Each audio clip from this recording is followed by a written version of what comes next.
MPSC भूगोल या विषयातील राज्यसेवा पूर्व आणि मुख्य या दोन्हींसाठी महत्वाचा असणारा जो विषय आहे तो म्हणजे भूरूपशास्त्र. त्या भूरूपशास्त्रातला एका महत्वाच्या टॉपिकवर आज आपण चर्चा करणार आहोत. तर त्या टॉपिकचं नाव आहे पृथ्वीचं अंतरंग. याच्यावरती राज्यसेवाच्या पूर्व परीक्षेमध्ये, मुख्य परीक्षेमध्ये वारंवार प्रश्न विचारले गेलेले आहेत. तर त्या टॉपिक संदर्भात आज आपण या ठिकाणी चर्चा करणार आहोत. तर बघा, पृथ्वीचं अंतरंग आपण ज्यावेळेस बघत असतो त्यावेळेस आपल्याला मुख्यतः एक उदाहरण मी सांगतो. ज्यावेळेस आपण मार्केटमध्ये जातो, आपल्याला कलिंगड घ्यायचं असतं आणि कलिंगड घेण्यासाठी आपण काय करतो, एखाद्या विक्रेत्याकडून ते कलिंगड हातामध्ये घेतो. तो काय करतो, आपल्याला आतमध्ये लाल आहे की पांढरा आहे ते चेक करायचं असतं. मग त्याच्यासाठी आपण काय करत असतो, त्याच्यासाठी आपण त्या विक्रेत्याला म्हणतो की काही भाग हा मला आतमधला दाखव, की जेणेकरून मला पाहता येईल की आतमध्ये खरंच कलिंगड लाल आहे का, की जेणेकरून आपल्याला काय कळतं की त्या कलिंगडाचं अंतरंग कशा पद्धतीचं आहे ते आपल्याला त्याच्यावरून कळतं. मग त्यानं ते कलिंगड कट करून दिल्यानंतर आपण त्याच्यावरून ओळखतो की बरोबर आहे, आतमधला भाग लाल आहे म्हणजे याचा अर्थ कलिंगड आपल्याला चांगले मिळाले. तर तशाच पद्धतीनं आपल्याला काय करायचंय, पृथ्वीचा जो भाग आहे तो पृथ्वीचा अंतरंगाचा भाग कशा पद्धतीनं आहे याची माहिती आपल्याला मुख्यतः या ठिकाणी घ्यायची आहे. तर बघा, आपण सर्वसामान्यपणे पृथ्वीचा जर विचार केला तर आपल्याला सर्वसाधारणपणे पृथ्वीचा जो शेप आहे असा गोलाकार असलेला बघायला मिळतो. वरचा जो भाग आहे हा सगळा आपला कठीण भाग, की ज्याला आपण सर्वसाधारणपणे शिलावरण असं म्हणतो. मग त्या शिलावरणापासून पृथ्वीच्या ह्या केंद्रकापर्यंतचा हा सगळा जो काही भाग आहे या भागाचा आपल्याला अभ्यास करायचा आहे. म्हणजे एवढ्या एका छोट्याशा तुकड्याचा आपल्याला अभ्यास करायचा आहे. म्हणजे या ठिकाणी जो काही भाग असणार आहे तशाच पद्धतीचा अंतरंग पृथ्वीच्या आतमध्ये सर्वसाधारणपणे सगळीकडे राहत असतं. तर बघा, आपल्याला हा भागाचा अभ्यास करत असताना सर्वसाधारणपणे ही जी माहिती मिळते आपल्याला अंतरंगाची ती दोन पद्धतीने मिळते. एक असतो प्रत्यक्ष स्रोत आणि दुसरा असतो अप्रत्यक्ष स्रोत. प्रत्यक्ष स्रोत म्हणजे काय, तर मुख्यतः प्रत्यक्ष स्रोत म्हणजे असा स्रोत की जो आपण प्रत्यक्षपणे पाहू शकतो, अनुभवू शकतो, किंवा त्या पद्धतीनं आपल्याला ते सगळे गोष्टी दिसतात. त्याच्यावरून आपण प्रत्यक्ष एक अंदाज बांधू शकतो की हा बरोबर आहे, पृथ्वीचं अंतरंग हे अशा पद्धतीचं असू शकतं. आणि दुसरा एक असतो तो म्हणजे अप्रत्यक्ष स्रोत. अप्रत्यक्ष स्रोताच्या आधारे आपण फक्त तर्काच्या आधारे पृथ्वीचा अंतरंग कशा पद्धतीचा असू शकेल याचा एक निष्कर्ष लावतो. तर हे प्रत्यक्ष आणि अप्रत्यक्ष स्रोत काय आहेत त्याची माहिती आज आपण या ठिकाणी मुख्यतः बघणार आहोत. याच्यावरती आयोगानं प्रश्न विचारलेले आहेत, मग ते राज्यसेवेचे असतील किंवा युपीएससीचे असतील. मी पुढे ज्यावेळेस पीवायक्यू आपण बघणार आहोत त्यावेळेस याचा संदर्भ तुम्हाला त्या ठिकाणी येईल. प्रत्यक्ष स्रोतामध्ये काय आहे बघा, पृथ्वीचा जो सरफेस आहे किंवा पृथ्वीचा जो क्रस्ट आहे, जो शिलावरणाचा संपूर्ण भाग आहे तो सगळा असा काही सपाट नाही. म्हणजे मगाशी मी ज्या पद्धतीची डायग्राम काढली अशा पद्धतीचा सपाट भाग जो आहे तो सपाट भाग नाही, हा उंच सखल असणारा भाग आहे. म्हणजे पृथ्वीच्या या सरफेसवरती असा काही उंच भाग आहे, काही असा खोलगट भाग आहे. खोलगट भागामध्ये पाणी साचलेलं आहे की ज्याला आपण महासागर किंवा समुद्र म्हणतो. उंच असणारा भाग जो आहे तो पर्वतीय भाग आहे, काही पठारी भाग आहे आणि काही मैदानी असणारा भाग आहे. म्हणजे त्या पद्धतीनं पृथ्वीवरती भूरूपांचं जे वितरण आहे हे वितरण झालेलं आहे. हे जसं खंडांवरती, म्हणजे हा उंच सलग जमिनीचा असणारा भाग आहे खंडांचा, ह्या खंडावरती जशा पद्धतीचा आहे जी भूरूप आहेत पर्वत, पठार आणि मैदान, तशाच पद्धतीची भूरूप महासागराच्या तळभागामध्ये सुद्धा आहेत. म्हणजे महासागराच्या तळभागामध्ये सुद्धा पर्वत आहेत, पठार आहेत आणि त्याचबरोबर सागरी मैदानी भाग जो आहे तो सुद्धा आपल्याला त्या ठिकाणी बघायला मिळतो. आता या भागामध्ये मुख्यतः काय होतं की पृथ्वीच्या अंतरंगामधून ज्वालामुखीचे उद्रेक बाहेर पडतात. आपल्याला माहिती आहे हे जे सगळे भाग कशापासून बनलेले आहेत, तर हे सगळे भाग मुख्यतः खडकापासून बनलेले आहेत. रॉक, खडकापासून बनलेला हा सगळा भाग आहे. आणि खडक कशापासून तयार होतं, तर आपल्याला अर्थातच माहितीये लावारसापासून तयार होतो. लावारस कुठं आहे, तर पृथ्वीच्या अंतरंगामध्ये. आणि हे अंतरंगामध्ये असणारा हा जो काही लावारस आहे, हा लावारस ज्यावेळेस दृश्य स्वरूपामध्ये बाहेर पडतो ज्वालामुखीच्या उद्रेकातून, त्यावेळेस आपण त्या ठिकाणी जाऊन कोणत्या प्रकारचा खडक आहे, पृथ्वीच्या आतमध्ये उष्णता आहे की नाही, असेल तर कशा पद्धतीचा भाग आहे. आपल्याला माहिती आहे की लावारस जो आहे तो द्रव स्वरूपामध्ये असतो. म्हणजेच याच्यावरून आपण एक निष्कर्ष काढू शकतो की पृथ्वीच्या आतला जो भाग आहे तो आतला भाग हा द्रव स्वरूपाचा आहे. त्याचबरोबर पृथ्वीच्या आतल्या भागामध्ये तापमान सुद्धा जास्त आहे. म्हणजे हा भाग जो झाला तो प्रत्यक्ष ह्याच्यामध्ये ज्वालामुखीचा उद्रेक आपण त्याचा उल्लेख करू शकतो की या माध्यमातून आपल्याला पृथ्वीच्या अंतरंगातला जो भाग आहे तो कशा पद्धतीचा आहे ते आपल्या लक्षात येतं. त्यानंतर बघा, दुसरा भाग जो आहे की दक्षिण आफ्रिकेमध्ये किंवा आफ्रिका खंडामध्ये काही सोन्याच्या खाणी आहेत आणि त्या खाणी ज्या आहेत त्या सर्वसाधारणपणे 3 ते 4 किलोमीटर एवढ्या खोल जमिनीमध्ये खणल्या गेलेल्या आहेत. आपण ज्यावेळेस रस्त्यांची कामं सुरू असतात किंवा एखाद्या ठिकाणी जर एखाद्या डोंगराचा किंवा पर्वताचा जर रस्त्याच्या कामासाठी भाग जर उभा खणलेला असेल तर आपल्याला बघा लेयर्स दिसतात वेगवेगळे. वरती मातीचा लेयर्स दिसतो, त्याच्यानंतर काही सेडिमेंटरी रॉक म्हणजे स्तरित खडकाचा भाग दिसतो, बेसॉल्ट खडकाचा भाग दिसतो. सेम तशाच पद्धतीनं ज्यावेळेस जमिनीच्या आतमध्ये खनिजांसाठी खाणी खणल्या जातात त्यावेळेस तिथं सुद्धा आपल्याला काय बघायला मिळतं तर पृथ्वीच्या अंतरंगाचे वेगवेगळे थर बघायला मिळतात. मग ज्यावेळेस ह्या सगळ्या खाणी खणल्या जात होत्या त्यावेळेस जे काही कामगार आतमध्ये जात होते त्यावेळेस त्यांना असं लक्षात आलं की आतमध्ये जे आहे ते तापमान वाढत चालले आणि आपण एका विशिष्ट मर्यादेपर्यंतच पृथ्वीच्या अंतरंगापर्यंत जाऊ शकतो, त्याच्या पुढे मात्र आपण अजिबात जाऊ शकत नाही. आणि त्यामुळं काय झालं की त्या खाणीच्या माध्यमातून खाण कामगारांना सुद्धा किंवा खाणीच्या माध्यमातून सुद्धा आपल्याला पृथ्वीचा अंतरंग कशा पद्धतीचा आहे, पृथ्वीच्या आतमध्ये तापमान वाढत जाते, हे सगळ्या गोष्टी लक्षात आल्या. त्याच्यानंतर तिसरी गोष्ट झाली की आर्क्टिक महासागरामध्ये कोला नावाचं एक द्वीपकल्प आहे आणि त्या ठिकाणी रशियानं एक 12 किलोमीटर खोल एक खाण खणलेली आहे. जे आपण ज्या पद्धतीची बोर मारतो त्या पद्धतीची ती सगळी रचना केलेली आहे आणि त्या माध्यमातून ती ड्रिलिंग त्या ठिकाणी केलेली आहे. त्याच्या माध्यमातून सुद्धा आपल्याला असं लक्षात आलेलं आहे की पृथ्वीच्या आतमधला भाग जो आहे हा प्रत्यक्ष माणूस या ठिकाणी प्रत्यक्ष किती फक्त 12 किलोमीटर पर्यंत गेलेला आहे. या सोन्याच्या ज्या खाणी आहेत त्या किती किलोमीटर पर्यंत आहेत तर फक्त 3 ते 4 किलोमीटर एवढ्याच भागापर्यंत आहेत. म्हणजे पृथ्वीच्या आतमधला भाग हा त्या पद्धतीने दिसतो. ज्वालामुखीच्या उद्रेकातून तर आपल्याला लक्षात येतच की पृथ्वीच्या आतमध्ये लावा रस आहे, मात्र तो कोणत्या भागामध्ये आहे तो आपण आताच या ठिकाणी बघणार आहोत. त्याच्यानंतर दुसरा जो सोर्स आहे तो अप्रत्यक्ष सोर्स. अप्रत्यक्ष सोर्स म्हणजे कशा पद्धतीचा की फक्त आपल्याला त्याच्यामध्ये काय माहिती आहे की तर्काच्या आधारे आपण त्याचं विश्लेषण करू शकतो. म्हणजे ज्या पद्धतीनं पृथ्वीच्या आतमध्ये तापमान आहे हे आपल्याला गोष्ट माहिती आहे, मात्र पृथ्वीच्या केंद्र भागापर्यंतच तापमान किती आहे हे आपल्याला प्रॉपर माहिती आहे का तर अजिबात नाही. एक आपण अंदाज लावलेला आहे. जसं जसं आपण पृथ्वीच्या अंतरंगामध्ये जाऊ तसं तसं सर्वसाधारणपणे 32 मीटर खोलीला 1 अंश सेल्सिअस तापमान असं वाढतं असं म्हणलं जातं. म्हणजे हा फक्त काय आहे एक तर्क आहे. त्या तर्काच्या आधारे आपण सांगू शकतो की पृथ्वीच्या आतमध्ये जसं जाऊ तसं तसं तापमानामध्ये बदल होतो आणि तो जो बदल आहे तो मुख्यतः कशा पद्धतीचा होतो तर हे तापमान वाढत जातं. कमी होतं का तर अजिबात नाही, तर ते तापमान जे आहे ते वाढत जात असतं. हा एक अप्रत्यक्ष सोर्स आपल्याला सांगता येतो. म्हणजे तापमानामध्ये वाढ होते, बरोबर, तापमानात वाढ होते. त्याच्यानंतर दुसरा जो मुख्य घटक आहे तो काय आहे वरचा जो भाग आहे आपला क्रस्टचा जो भाग आहे किंवा शिलावरणाचा जो भाग आहे हा शिलावरणाचा जो भाग आहे हा प्रचंड दाब असणारा भाग आहे आणि या सगळ्यांचा दाब जो आहे तो पृथ्वीच्या अंतरंगावरती पडलेला आहे आणि त्याच्यामुळं काय झालेलं आहे की पृथ्वीच्या आतल्या घनतेमध्ये सुद्धा वाढ होत जाते. ही सुद्धा एक महत्वाची गोष्ट आहे. त्याच्यामुळं पृथ्वी आतमध्ये जसं जसं जाऊ तसं तसं दाब सुद्धा वाढत जातो. म्हणजे दाबामध्ये बदल होतो, पृथ्वीच्या आतमध्ये दाबात बदल होतो. हा सुद्धा भाग आपल्याला महत्वाचा या ठिकाणी सांगता येतो.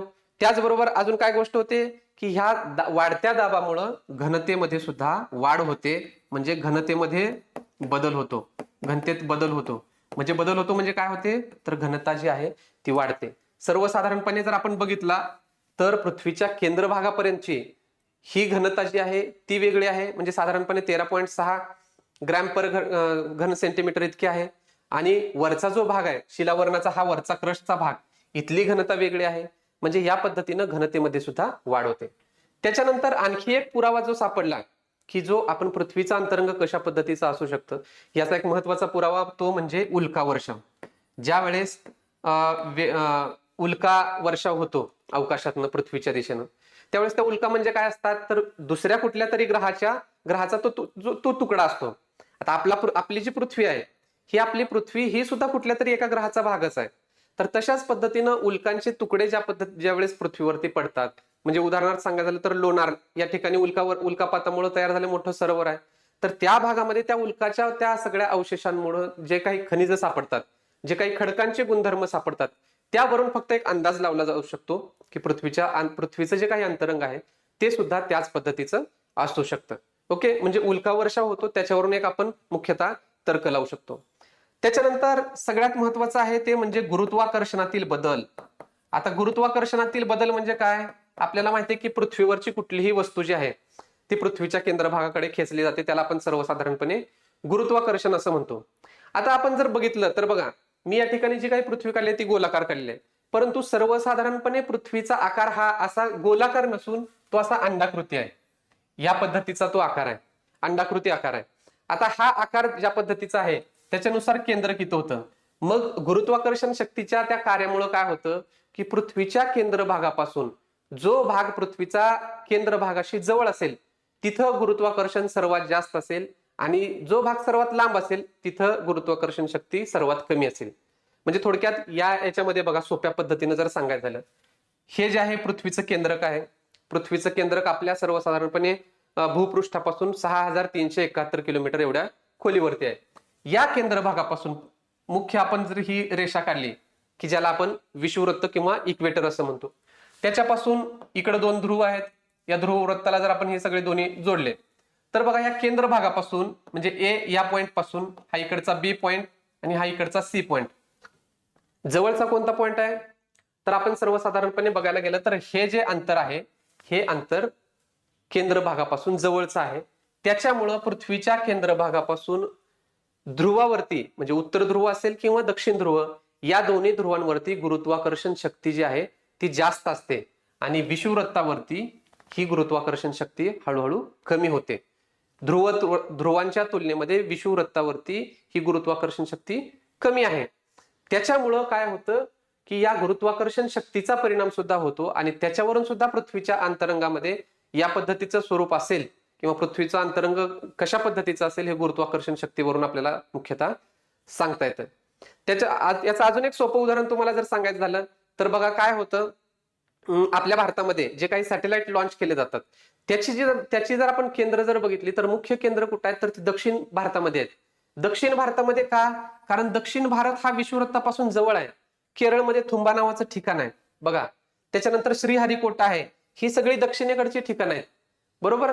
ही दक्षिणेकडची ठिकाणं आहेत म्हणजेच विषुववृत्तापासून जवळची ठिकाणं आहेत. त्यामुळे बहुतांश वेळा जे काही सॅटेलाइट लॉन्च केले जातात हे त्या सेंटरवरून लॉन्च केले जातात. त्याचं कारणच हे आहे की या भागामध्ये गुरुत्वाकर्षण शक्ती जी आहे ती थोडीशी कमी प्रमाणामध्ये असू शकते. ओके, तर या पद्धतीने पृथ्वीचं अंतरंग कळतं. त्याच्यानंतर अजून एक महत्वाचं आहे म्हणजे ते म्हणजे भूकंपीय लहरी. भूकंपीय लहरी, आता हा भूकंपीय लहरीमध्ये मुख्यतः 3 प्रकारच्या लहरी आहेत. आता याचं डिटेल विश्लेषण या ठिकाणी काय सांगणार नाही, परंतु प्राथमिक लहरी आणि दुय्यम लहरी या 2 प्रकारच्या लहरी आहेत. प्राथमिक लहरी म्हणजे काय, पृथ्वीच्या आतमध्ये अंतरंगामध्ये भूकंप झाल्यानंतर ज्या लहरी सर्वात अगोदर जमिनीवरती पोहोचतात त्याला भूकंप लहरी असं म्हणलं जातं. ज्याचा वेग सर्वात जास्त असतो, ज्या स्थायू आणि द्रव अशा दोन्ही माध्यमातून प्रवास करू शकतात, त्याच्यावरून एक पृथ्वीचं अंतरंग आपल्याला लक्षात येतं. दुसरं जे आहे दुय्यम लहरी, ह्या फक्त आणि फक्त कशामधून प्रवास करू शकतात, घन माध्यमातून प्रवास करू शकतात, द्रव माध्यमातून प्रवास करू शकत नाहीत. त्याच्यावरून सुद्धा एक अंदाज बांधण्यात आला की पृथ्वीचं अंतरंग कशा पद्धतीचं असू शकतं. तर हे जे घटक आहेत प्रत्यक्ष आणि अप्रत्यक्ष सोर्स हे पृथ्वीचं अंतरंग माहित करून घेण्याचे मुख्य घटक आहेत. म्हणजे पृथ्वीचा अंतरंग कशा पद्धतीचा आहे याचा एक तर्क किंवा प्रत्यक्ष संबंध जो आहे तो आपल्याला याच्यावरून सर्वसाधारणपणे लक्षात आपल्याला येतो. आता बघा पृथ्वीची आपण प्रत्यक्ष रचना जी आहे ती पृथ्वीच्या अंतरंगाची प्रत्यक्ष रचना आता या ठिकाणी आपण पाहणार आहोत. आता ही रचना ज्यावेळेस आपण बघतो त्यावेळेस आपण सर्वसाधारणपणे एक भाग करूया, एक आकृती काढतो आणि त्याच्यानुसार आपण ही गोष्ट लक्षात घेता येईल. हा चला, आता हा जो भाग आहे सर्वसाधारणपणे हा भाग इथं हा समुद्राचा सगळा भाग आहे आणि हा जमिनीचा भाग आहे. यावरच्या ह्याचे आपण 3 मुख्य विभाग करतो. पृथ्वीच्या अंतरंगाचे 3 मुख्य विभाग लक्षात ठेवा. सर्वात वरचा जो पहिला भाग आहे ज्याला क्रस्ट असं म्हणलं जातं किंवा मराठीमध्ये त्याला शिलावरण असं म्हणलं जातं. शिलावरण शिलावरण म्हणण्यापेक्षा आपण याला भूकवच असं म्हणूया. भूकवच असं म्हणूया, क्रस्ट किंवा भूकवच, राईट. मधला जो भाग आहे तो आहे प्रावरणाचा आणि खालचा जो भाग आहे तो आहे गाभा. याला म्हणलं जातं कोर, प्रावरण, मेंटल. हे 3 मुख्य पृथ्वीचे अंतरंगाचे भाग आहेत. आता याच्यातला एक एक भाग आपण डिटेलमध्ये बघूया. सगळ्यात पहिल्यांदा क्रस्टचा जो भाग आहे तो आपण भाग बघूया. क्रस्टचा जो भाग आहे याचं 2 माध्यमातून वर्गीकरण होतं. क्रस्टचे 2 विभाग पडतात. हे 2 विभाग कोणते आहेत तर सगळ्यात वरचा जो विभाग आहे याला म्हणलं जातं सियाल, SAAL. आपण शक्यतो इंग्लिशमध्ये लिहिण्याचा प्रयत्न करायचा कारण ते सगळ्यात समजण्यासाठी सोपं जातं. सियाल, मराठीमध्ये सियाल म्हणतात, इंग्लिशमध्ये सुद्धा सियालच म्हणतात. याचा अर्थ काय की पृथ्वीचा क्रस्टचा जो भाग आहे हा भाग कशापासून बनलेला आहे तर सिलिका आणि aluminium. Silica, SI for silica आणि AL म्हणजे अल्युमिनियम. हे दोन मूलद्रव्ये पृथ्वीच्या वरच्या भागामध्ये म्हणजे भूकवचाच्या सर्वात वरच्या भागामध्ये सियाल नावाचा थर आहे, तिथं ही दोन मूलद्रव्यांचं सर्वात जास्त अस्तित्व आढळतं. आता बघा ह्या क्रस्टवरती काय आहे, इथं पर्वत आहेत, पठार आहेत, मैदान आहेत आणि हा महासागरांचा सगळा सागरीत तळ आहे. जर या ठिकाणी आपण बघायला गेलं तर या पर्वतांपासून सर्वसाधारणपणे सियालची जी खालची सीमा आहे, इथली जी काही रुंदी आहे ती जास्त आहे. इथली रुंदी हाय म्हणजे जास्त आहे. कशाच्या तुलनेमध्ये? महासागराच्या तळाच्या तुलनेमध्ये. म्हणजे इथली रुंदी जी आहे ती सर्वसाधारणपणे 40 ते 50 किलोमीटर इथपर्यंत आहे सियाल थराची, आणि महासागराचे जे थर आहेत याची जी रुंदी आहे ती फक्त 10 किलोमीटर इतकीच असलेली आपल्याला मुख्यतः बघायला मिळतं. त्याच्यामुळं क्रस्टचा जो भाग आहे तो आपल्याला या पद्धतीनं सांगता येतो. त्याच्यानंतर याच्या खालचा जो भाग आहे याला म्हणलं जातं सीमा, SIMA. सीमा म्हणजे काय तर इथं सुद्धा दोन प्रकारचे मूलद्रव्य आहेत, एक आहे सिलिका आणि दुसरं आहे मॅग्नेशियम. सिलिका आणि मॅग्नेशियम या पद्धतीचे दोन मूलद्रव्य आपल्याला त्या ठिकाणी असलेले आढळून येतात. ओके. त्याचबरोबर सगळ्यात महत्वाचं अजून याचं एक वैशिष्ट्य काय लक्षात ठेवायचं की या थराची जी काही घनता आहे ती सर्वसाधारणपणे 2.6 ते 2.9 घन सेंटीमीटर इतकी घनता असलेली दिसते. या भागाचा जो दाब आहे तो आतमध्ये जास्त असल्या कारणानं जसं जसं आतमध्ये जाऊ तसं तसं घनता सुद्धा वाढते. जसं जसं पृथ्वीच्या आतमध्ये जाऊ तसं तसं तापमान सुद्धा वाढतं. हे तापमान किती वाढतं तर 32 मीटरला 1 अंश सेल्सिअस. म्हणजे सर्वसाधारणपणे 1 किलोमीटर जर पृथ्वीच्या अंतरंगामध्ये गेलो तर आपल्याला सर्वसाधारणपणे 31 ते 32 अंश सेल्सिअस इतकं तापमान वाढल्याचं दिसून येतं. ओके. म्हणजे हा पहिला क्रस्टचा जो भाग आहे तो आपल्याला त्या पद्धतीने सांगता येतो. त्याच्यानंतर जो दुसरा भाग आहे तो बघा या ठिकाणी प्रावरणाचा आहे. आता इथं अजून एक महत्वाचा भाग म्हणजे काय तर हा भाग सुद्धा सॉलिड आहे म्हणजे घन भाग आहे, आणि हा भाग सुद्धा सॉलिड आहे म्हणजे घन भाग आहे. क्रस्टचे दोन्ही भाग जे आहेत ते घन भाग आहेत. आता प्रावरणामध्ये दोन प्रकार आहेत. हा आहे बाह्य प्रावरण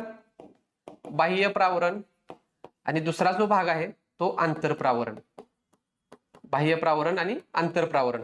आता बाह्य प्रावरणामध्ये काय होतं तर बाह्य प्रावरणाचा जो भाग आहे तो आतमध्ये जसं जसं जाऊ तसं तसं टेम्परेचर वाढतं. एक मिनिट सांगायचं राहिलं की याचा जो काही विस्तार आहे तो 30 किलोमीटर पर्यंत आहे. प्रावरणाचा जो विस्तार आहे तो 2900 किलोमीटर पर्यंत आहे आणि केंद्र भागाचा 6371 किलोमीटर पर्यंत विस्तार असलेला आपल्याला बघायला मिळतो. आता बाह्य प्रावरणाचा जो विस्तार आहे याचा विस्तार सर्वसाधारणपणे या ठिकाणी 900 किलोमीटर पर्यंत असलेला आपल्याला बघायला मिळतो. आणि त्याच्यानंतर आंतरप्रावरणाचा भाग आहे. आता बाह्य प्रावरणामध्ये काय होतं की इथं मी मगाशी म्हणलो की 1 किलोमीटर गेलं तर साधारणपणे 31-32 अंश सेल्सिअस तापमान वाढतं. मग इथं 900 झाले म्हणजे सरासरी 1000 किलोमीटर जर झालं तर शेकडो तापमान होतं. म्हणजे काय साधारणपणे 100 अंश सेल्सिअस ते 150 अंश सेल्सिअस तापमान जर झालेलं असेल तर साहजिकच आतमधला जो काही खडक आहे तो खडक वितळणार, आणि त्यामुळं या भागाचा जो भाग आहे हा भाग आपल्याला सर्वसाधारणपणे द्रव स्वरूपामध्ये, द्रव म्हणजे पूर्ण सुद्धा लिक्विड नाही, सेमी सॉलिड आपण ज्याला म्हणतो त्या पद्धतीचा सेमी सॉलिड असणारा भाग आपल्याला सांगता येतो. म्हणजे ज्या पद्धतीनं जेली जशा पद्धतीचा असते किंवा चिखल ज्या पद्धतीचा असतो तशा पद्धतीनं, मात्र द्रवरूप पूर्णपणे द्रवरूप नाही, पाण्यासारखा पातळ नाही, तर सर्वसाधारणपणे चिखल असेल किंवा जेली असेल त्या पद्धतीचा तो द्रवरूप असणारा भाग आपल्याला त्या ठिकाणी बघायला मिळतो जो की बाह्य प्रावरणाचा आहे. मग आता प्रश्न असा येतो की ज्यावेळेस ज्वालामुखीचा उद्रेक होतो तो ज्वालामुखीचा उद्रेक होत असताना जो काही लावा असतो तर तो लावा कुठून येतो तर ह्या बाह्य प्रावरणाच्या भागातून लावारस वरती येतो. आपण असं सर्वसाधारणपणे असं म्हणतो की पृथ्वीच्या केंद्र भागामध्ये सुद्धा द्रवरूप भाग आहे, म्हणजे कुठं ह्या अंतर्गाभ्याच्या त्या म्हणजे गाभ्याच्या भागामध्ये, बाह्य गाभ्यामध्ये. मात्र तिथला लावा वरती येतो का तर तिथला लावा वर येत नाही, तर तो कुठला बाह्य प्रावरणाच्या भागातला लावा हा पृथ्वीवरती येत असतो. ओके. त्याच्यानंतर त्याच्या पुढचा जो भाग आहे तो म्हणजे आंतरप्रावरण. हा सुद्धा जो भाग आहे हा सॉलिड मध्ये असणारा भाग आहे, म्हणजे या पद्धतीचा तो भाग आहे. 2900 किलोमीटर पर्यंतची ही सगळी त्याची सीमा आहे. त्याच्यानंतर या ठिकाणी जे आहे हे दोन गाभाचा मुख्य भाग आहे. गाभ्याच्या भागामध्ये काय बघायला मिळतं तर आपल्याला एक बाह्य गाभा आणि एक बाह्य गाभा आणि आंतरगाभा, बाह्यगाभा आणि आंतरगाभा अशा दोन पद्धतीचे हे बघायला मिळतात भाग. याला सर्वसाधारणपणे निफे असं म्हणलं जातं. निफे म्हणजे काय, जसं वरती सियाल होतं, सीमा होतं, तशा पद्धतीने इथं निफे नावाचा भाग आहे. निफे म्हणजे NI फॉर निकेल, निकेल, आणि Fe म्हणजे फेरस, फेरस म्हणजे लोह. निकेल आणि लोह या दोन धातूंचं मिश्रण, किंवा हे दोन जे धातू आहेत किंवा हे जे दोन मूलद्रव्य आहेत, या दोन मूलद्रव्यांपासून हा सगळा निफेचा म्हणजेच गाभ्याचा भाग आपल्याला बनलेला मुख्यतः बघायला मिळतो. आता या सगळ्या याच्यामध्ये, या सगळ्या भागामध्ये आपल्याला मुख्य अजून एक भाग बघायचा आहे. तो म्हणजे कोणता, तर इथं अजून कोणते भाग असतात, तर बाह्य गाभ्यामध्ये ऑलिव्हिन आणि पायरॉक्झिन नावाची मूलद्रव्ये आढळतात. ऑलिव्हिन आणि पायरॉक्झिन, पायरॉक्झिन नावाची दोन मूलद्रव्ये आहेत. ओके, तर हा भाग आपल्याला पृथ्वीच्या अंतरंगाचा मुख्यतः या पद्धतीनं सांगता येतो. आता त्याच्यानंतर ही मुख्य जी घनता आहे अंतर्गाभ्याची, ती किती आहे, सर्वसाधारणपणे 13.6 घन सेंटीमीटर इतकी घनता, म्हणजे पृथ्वीच्या केंद्र भागामध्ये सर्वात जास्त घनता आहे. कारण सगळ्यांचा दाब जो आहे तो केंद्रावरती पडत असतो. ही पृथ्वी काढली, ह्या चारही बाजूंचा दाब जो आहे तो पृथ्वीच्या केंद्र भागामध्ये पडणार, आणि त्याच्यामुळं पृथ्वीच्या केंद्राची जी घनता आहे ती आपल्याला सर्वात जास्त असल्याचे आढळून येतं. याच्यावरून एक स्टेटमेंट तयार होतं. ते स्टेटमेंट कसं आहे की पृथ्वीच्या भूपृष्ठापासून जसं जसं आतमध्ये जातो तसतसं तापमानामध्ये वाढ होते, तसतसं घनतेमध्ये वाढ होते. हे दोन महत्वाचे स्टेटमेंट आपल्याला त्या ठिकाणी सांगता येतात. ओके, आता हा जो भाग मुख्य झाला, याच्यावरून आपण आणखी एक आपल्याला पुढचा भाग बघायचा आहे. तो म्हणजे तो भाग असा आहे की आपल्याला ह्या सगळ्यांची सीमा ज्या आहेत त्या सीमा कशा पद्धतीने तयार झालेल्या आहेत, तो एक भाग आपण या ठिकाणी थोडक्यात बघूया आणि त्याच्यावरून आपण या ठिकाणी थांबूयात. बाकी राहिलेला भाग आपण नंतरच्या लेक्चरमध्ये बघता येईल. ओके, आपण 3 भाग करूयात. ओके, हे 2 भाग, ह्याच्यामध्ये 2 भाग आणि याच्यामध्ये 2 भाग. हा सगळ्यात पहिला, याला आपण काय म्हणतो, याला आपण म्हणतो क्रस्ट, भूकवच. याला आपण म्हणतो प्रावरण किंवा मेंटल. याला आपण म्हणतो गाभा, ज्याला कोर असं म्हणलं जातं. आता या प्रत्येक ह्याच्यामध्ये सीमा आहेत. इथं आहे SIAL सियाल, इथं आहे SIMA सीमा. या दोन भागामध्ये जी विलगता आहे, म्हणजे विलगता म्हणजे काय, थोडक्यात एक त्यांना एक बाउंड्री असते, सीमा, की या भागातून त्या भागामध्ये गेल्यानंतर तिथलं स्वरूप बदलतं. अशा स्वरूप बदलणारा थोडक्यात भाग म्हणजे काय, त्याला आपण सीमा असं म्हणतो. म्हणजे अजून सोपं जर सांगायचं झालं तर कोकणामधून ज्यावेळेस आपण महाराष्ट्राच्या भागामध्ये जातो किंवा पश्चिम महाराष्ट्रामध्ये जातो, त्यावेळेस आपल्याला भाषा बदलते, तिथलं वातावरण बदलतं, पूर्णपणे चेंज झालेलं दिसतं. म्हणजेच काय झालं, सह्याद्री पर्वतरांग जी आहे ही त्या भागाची सीमा झाली. तशाच पद्धतीनं पृथ्वीच्या अंतरंगामध्ये सुद्धा सीमा तयार झाल्या आहेत. म्हणजे तिथली मूलद्रव्य बदलतात, तिथली घनतेमध्ये बदल होते, तिथलं त्याचा फॉर्म जो आहे, जे स्टेटस आहे, ते घन असेल, स्थायू असेल, द्रव असेल, ते सुद्धा बदलतं. त्या पद्धतीनं आपल्याला ते बघायला मिळतं. इथं लिहायचं, ह्याची एक शॉर्ट फॉर्म आहे बघा, C फॉर कॉनरॅड विलगता, CMRGL हा असा एक त्याचा शॉर्ट फॉर्म आहे. C म्हणजे काय, कॉनरॅड विलगता. कॉनरॅड नावाचा शास्त्रज्ञ आहे. त्या शास्त्रज्ञाने ह्या सीमेचा शोध लावला आणि त्याच्यावरून त्याचं नाव जे आहे ते या सीमेला देण्यात आलं. त्याच्यावरून कॉनरॅड विलगता असं नाव लक्षात ठेवा. यम आहे मोहो विलगता. मोहो नावाचा शास्त्रज्ञ आहे, मोहरोविसिक. मोहरोविसिक या शास्त्रज्ञाने या सीमेचा शोध लावला, त्याच्यावरून मोहो विलगता ही त्या ठिकाणी निर्माण करण्यात आली. ही कशा कशामध्ये आहे, भूकवच आणि प्रावरण या दोन मध्ये जी विलगता आहे त्या विलगतेला काय म्हणलं जातं, मोहो विलगता. सियाल आणि सीमा या दोन भागामध्ये जी विलगता आहे त्या विलगतेला म्हणलं जातं कॉनरॅड विलगता. त्याच्यानंतर आर वरून रेपटिव्ह विलगता. कशामध्ये आहे, बाह्य प्रावरण. बाह्य प्रावरण कसा आहे हा भाग, द्रव स्वरूपामध्ये आहे, लक्षात ठेवा. बाह्य प्रावरण आणि आंतरप्रावरण. आंतरप्रावरण. ओके, याच्यामध्ये जी विलगता आहे ती रेपटिव्ह विलगता. जी फॉर गटेनबर्ग विलकता. गटेनबर्ग विलकता. गटेनबर्ग विलकता कशा कशामध्ये आहे? प्रावरण आणि गाभा. प्रावरण आणि गाभा. किंवा असं पण आपल्याला सांगता येतं या दोन्हीमध्ये असणारी विलकता म्हणजे गटेनबर्ग विलकता आहे असं सुद्धा सांगता येतं. किंवा आंतरप्रावरण, आंतरप्रावरण आणि बाह्य गाभा, बाह्य गाभा याच्यामध्ये असणारी जी काही विलकता आहे ती विलकता म्हणजे गटेनबर्ग विलकता म्हणून आपल्याला सांगता येतं. ओके. आणि त्याच्यानंतर गाभ्यामध्येच बाह्य गाभा आणि आंतरगाभा असे दोन प्रकार आहेत. याच्यामध्ये असणारी ही शेवटची विलकता म्हणजे लेहमन विलकता. लेहमन विलकता. तर या पद्धतीनं आपल्याला हा भाग मुख्यतः सांगता येतो. म्हणजे हा विलकता हे जे घटक आहेत याच्यावरती सुद्धा आयोगानं प्रश्न विचारलेले आहेत. त्याच्यामुळे कोणती विलकता कोणत्या घटकामध्ये आहे ते गोष्ट माहीत असणं आपल्याला अतिशय गरजेचं आहे. ओके. त्याच्यानंतर आणखी एक महत्वाचा भाग आहे जो की या ठिकाणी आपण बघूयात आणि त्याच्यानंतर थांबूयात. तो भाग म्हणजे बघा आपण ज्यावेळेस पृथ्वीचा अंतरंगाचा भाग आपण ज्यावेळेस बघत होतो त्यावेळेस मुख्यतः काय झालं होतं की ह्या भागामध्ये आपण भूकवच नावाचा एक भाग तयार केला होता की ज्याला आपण काय म्हणलं होतं, वरचा जो भाग आहे तो सगळा कशा पद्धतीचा भाग आहे? घनरूप भाग आहे, खडकापासून बनलेला भाग आहे. हे खडक कसे आहेत? कठीण खडक आहेत. म्हणजेच याला काय म्हणलं जातं? लिथोस्फिअर असं म्हणलं जातं. लिथोस्फिअर मराठीमध्ये आपण त्याला म्हणतो शिलावरण. सगळा शिलावरणाचा भाग आहे. म्हणजे शिळा आहेत मोठमोठ्या खडकांचे, मोठमोठे आकार आहेत, प्रकार आहेत, मोठमोठे खडक आहेत सगळे. त्याच्यापासून हा सगळा भाग बनलेला आहे. त्याला शिलावरण असं मुख्यतः म्हणलं जातं.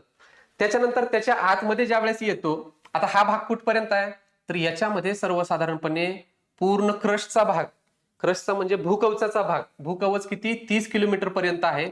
या 30 किलोमीटर पर्यंतच्या सियालचा भाग येतो, सीमाचा भाग येतो आणि त्याचबरोबर प्रावरणाचा जो काही वरचा भाग आहे, प्रावरणाचा वरचा भाग म्हणजे बाह्य प्रावरणाचा काही भाग म्हणजे साधारणपणे 900 किलोमीटर पर्यंतचा भाग. इथपर्यंतचा जो सगळा भाग आहे या भागाला काय म्हणलं जातं? लिथोस्फिअर असं म्हणलं जातं. ओके. सॉरी 900 किलोमीटर नाही, याला लिथोस्फिअर असं म्हणलं जातं. त्याच्यानंतर त्याच्या खाली हा जो भाग आहे हा 30 किलोमीटर पर्यंतचा भाग, त्या 30 किलोमीटरच्या खाली सर्वसाधारणपणे 900 किलोमीटर पर्यंतचा हा जो सगळा भाग आहे याला म्हणलं जातं ऍस्थेनोस्फिअर. ऍस्थेनोस्फिअर म्हणजेच काय? मराठीमध्ये त्याला म्हणतो दुर्बलावरण. दुर्बल घटक आहे हा. दुर्बल म्हणजे कशा पद्धतीचा तर तो कमकुवत आहे. कमकुवत कशामुळे झालेला आहे? सर्वसाधारणपणे 900 ते 700 ते 900 पर्यंत आहे.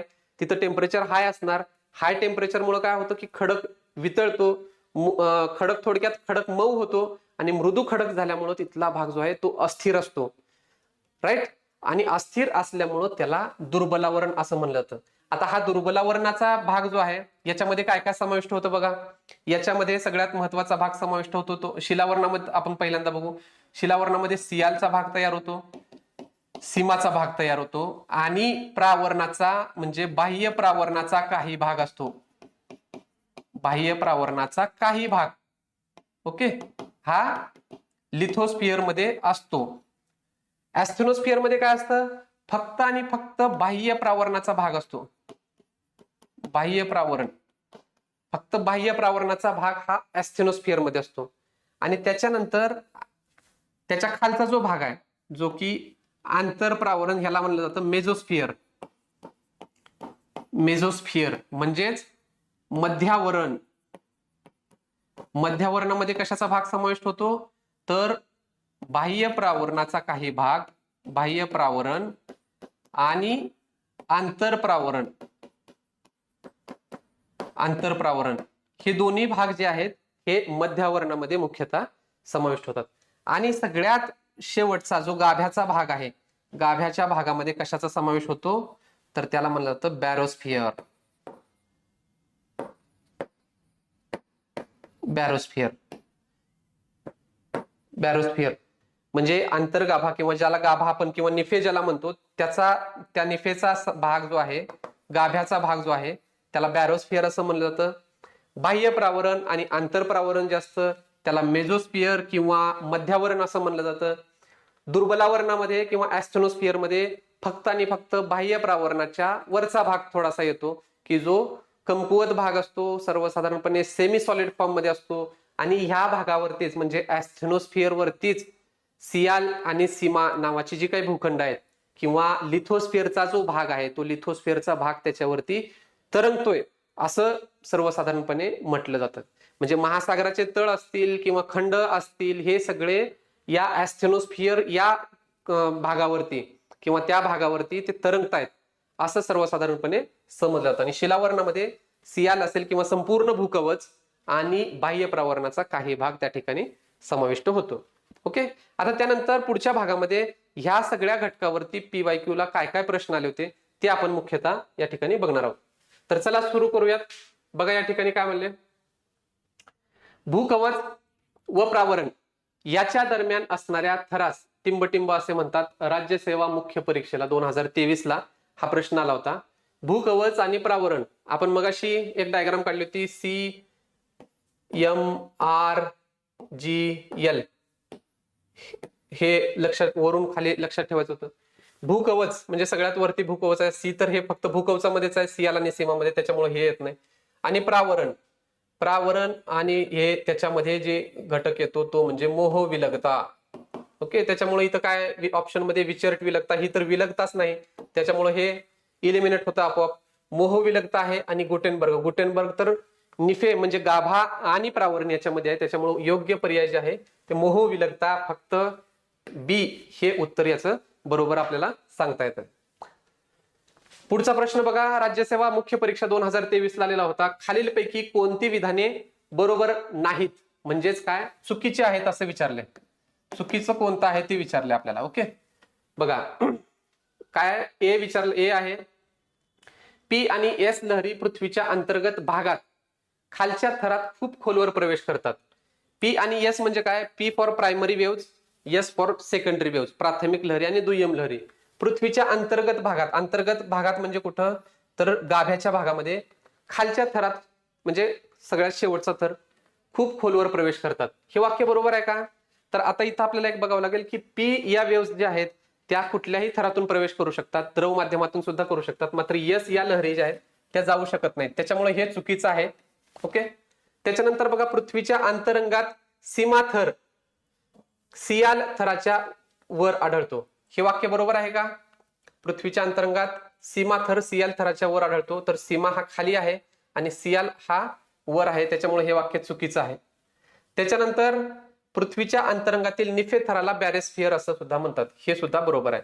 म्हणजे काय विचारलंय, चुकीचं बरोबर नाहीत म्हणजे चुकीचं कोणतं आहे, तर हे बी हे वाक्य चुकीचं आहे, म्हणजे पर्याय क्रमांक 2 बी हे आपल्याला या ठिकाणी सांगता येतं.